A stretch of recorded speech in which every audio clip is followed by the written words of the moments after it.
Toda a nossa vida tem sido uma série interminável de cálculos silenciosos. A cada momento, com maior ou menor consciência, nós avaliamos, pesamos e decidimos. Isso realmente vale a pena? Qual o preço disso? O que eu ganho com isso? Esses cálculos determinam para onde vai nosso tempo, nossa energia, nossa atenção e até nossa lealdade. Hoje vamos mergulhar na matemática invisível que governa nossas escolhas existenciais. E faremos isso através de uma parábola simples, mas profundamente reveladora. Essa história nos levará a questionar o que realmente vale, o que custa e quando o preço que nos é cobrado reflete mais nossa necessidade do que o valor real das coisas. Como sempre, não se esqueça de deixar seu like no vídeo. Isso ajuda esse conteúdo chegar para mais e mais pessoas. Se você ainda não é inscrito em nosso canal, te convido a dar esse passo mais do que importante. Agradeço imensamente por estar apoiando nosso trabalho. Fique até o final do vídeo, pois teremos muito o que conversar. Bem, era uma vez um jovem arqueólogo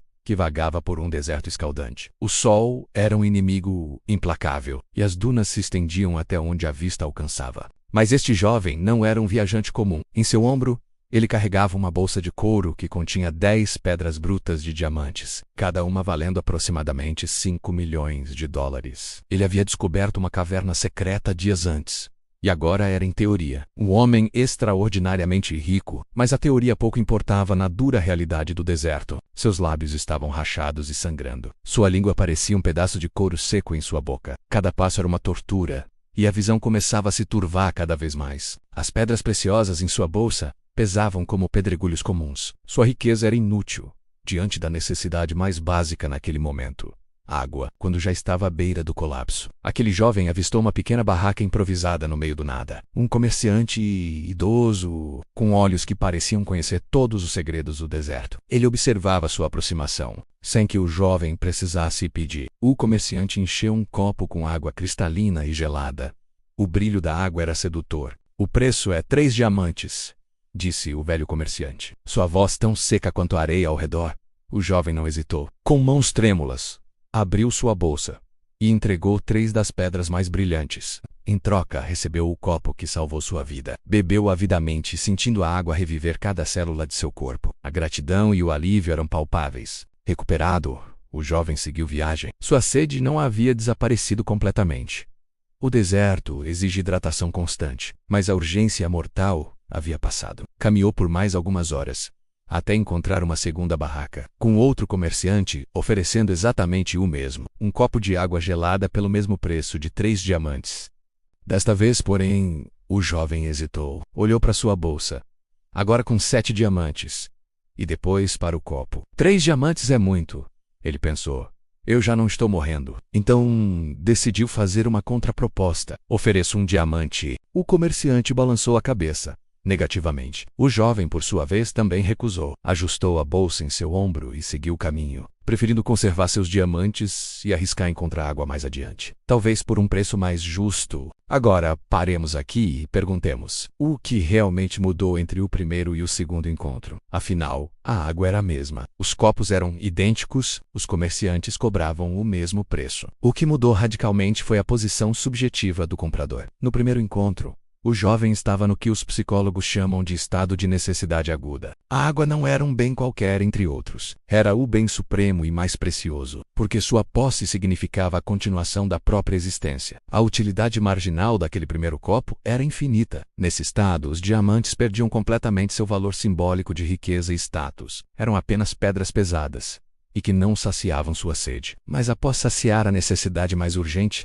algo fundamental mudou em sua psicologia. A água do segundo vendedor já não era o antídoto contra a morte iminente, mas essencialmente uma precaução contra o desconforto futuro. Seu cérebro, agora hidratado e funcionando plenamente, voltou a calcular em termos de economia convencional. Qual é o preço justo para isso? Será que posso conseguir mais barato? Vale realmente a pena o investimento? Este é um dos mecanismos mais básicos da mente humana. Avaliamos tudo de forma relativa ao nosso estado atual. A filosofia estoica já identificava isso há 2 milênios.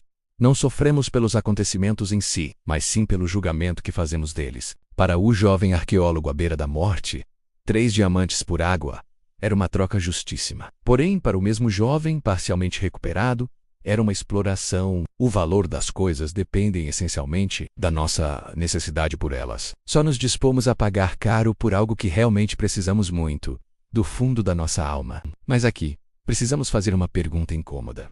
Essa lógica do valor relativo, essa economia da necessidade imediata, funciona tão bem quando aplicada às dimensões mais profundas da existência humana? Será que podemos barganhar com o infinito usando a moeda do cálculo relativo? A parábola do deserto encontra seu espelho invertido em um encontro famoso às margens de um poço em Samaria. Jesus, cansado da viagem, se senta junto ao poço de Jacó ao meio-dia. O texto bíblico conta que uma mulher chega para buscar água. O diálogo que se segue revela uma economia completamente diferente. Em João 4:7, Jesus começa no território familiar da necessidade. Mulher, você poderia me dar de beber um pouco d'água? Mas logo depois, durante o diálogo, ele inverte os termos. Se conhecesses o dom de Deus, e se soubesses quem é que te pede a dar de beber, tu mesmo que lhe pedirias, e ele te daria água viva. A mulher, pensando ainda na lógica do deserto, responde com ceticismo prático: Senhor, não tens com que tirar a água, além de que o poço é fundo.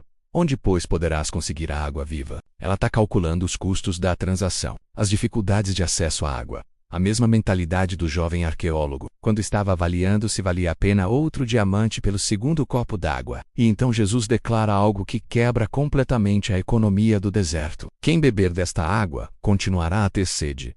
Mas quem beber da água que eu lhe dar, nunca mais terá sede. Pelo contrário, a água que eu lhe dar se fará nele uma fonte de água, que jorre para a vida eterna. Perceba a inversão total. No deserto, enquanto que o primeiro copo tinha valor máximo e incomensurável, o segundo copo apresentava um valor reduzido e relativo. Já no Evangelho de Jesus, quando se toma do primeiro gole da água da vida, se gera uma fonte incalculável dentro de si, o valor dessa água aumenta a cada momento, a cada novo gole. Esta é uma economia sobrenatural, onde a satisfação não diminui o desejo, mas sim o transforma e amplifica. O místico cristão São João da Cruz descreveu este paradoxo no século XVI.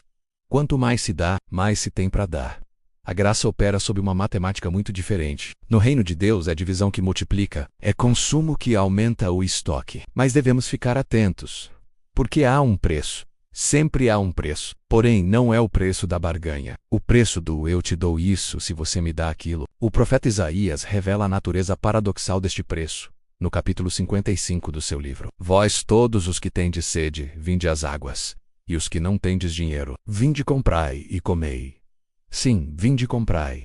Sem dinheiro e sem preço. Vinho e leite. Como alguém pode comprar algo, se esse algo não tem preço? Aqui está o núcleo do Evangelho. O custo da salvação é infinito, mas o pagamento já foi feito por outro, pelo único que poderia pagar. A água viva tem valor absoluto, não relativo. Ela sacia a necessidade mais profunda do ser humano. A sede de significado, de perdão, de eternidade. Esta sede não diminui após o primeiro gole. Ela revela sua própria profundidade infinita. O preço para obter essa água viva não é negociável, como foi na segunda barraca do deserto.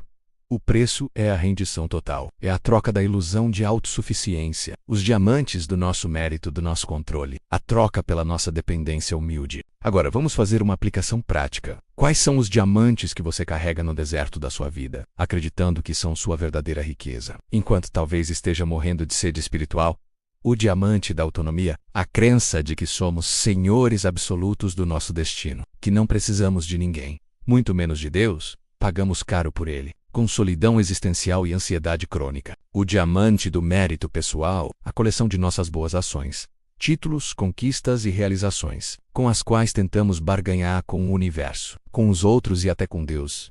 Esse é um fardo pesado de carregar, sempre precisando provar, sempre temendo não ser suficiente. O diamante da autossuficiência emocional, a máscara de que está tudo bem, de que não temos fraquezas, medos ou necessidades profundas. Este diamante nos separa da comunidade genuína e da graça que flui através da vulnerabilidade compartilhada, muitas vezes tentando saciar nossa sede em copos errados, e pagamos muito caro por eles. São copos de água salgada que aumentam a desidratação da nossa alma. Santo Agostinho, depois de gastar seus diamantes em prazer, conhecimento e fama, chegou à conclusão definitiva: Senhor, Tu nos criaste para Ti, e o nosso coração está inquieto, enquanto não repousar em Ti. Esta inquietação é a sede, e ela só é saciada quando trocamos todos os diamantes, não por um copo, mas pela fonte eterna. Jesus coloca essa troca em termos econômicos chocantes, pois que aproveita o homem ganhar o mundo inteiro e perder a sua alma, ou que dará o homem em troca da sua alma. Marcos 8, versículos 36 e 37. A pergunta é devastadora. Se sua alma vale tudo, então todos os seus diamantes, todo o seu orgulho, seu controle, sua justiça própria, não são moeda de troca suficiente. São, na verdade, o obstáculo a ser abandonado. A parábola do jovem no deserto termina em aberto. Não sabemos se ele encontrou um oásis, ou se, ao guardar com zelo e cuidado seus diamantes, tenha morrido de sede alguns quilômetros adiante. Seu destino dependia de uma pergunta. Ele conseguiria enxergar seus diamantes pelo que eles realmente eram, pedras pesadas e inúteis no contexto do deserto, ou continuaria acreditando que eram sua verdadeira riqueza? Esta é exatamente a encruzilhada em que nos encontramos. Você está disposto a fazer a grande reavaliação? A reconhecer que os diamantes que você carrega não podem saciar sua sede mais profunda? Será que conseguimos entender que toda barganha espiritual é, no final, tentar comprar o oceano com pedrinhas brilhantes? O convite de Cristo permanece. Venha quem tem sede, receba de graça a água da vida. O preço não são seus diamantes. O preço é sua ilusão de que os diamantes valem alguma coisa. E a troca necessária será a de entregarmos nossas pedras mortas e recebermos uma fonte viva. Nossa sede não é nosso problema, mas sim nosso guia. Ou ela nos levará às barracas do deserto, onde poderemos negociar pedaços de nossa alma por goles temporários. Ou ela nos levará ao poço onde Jesus espera. Não para vender, mas para dar.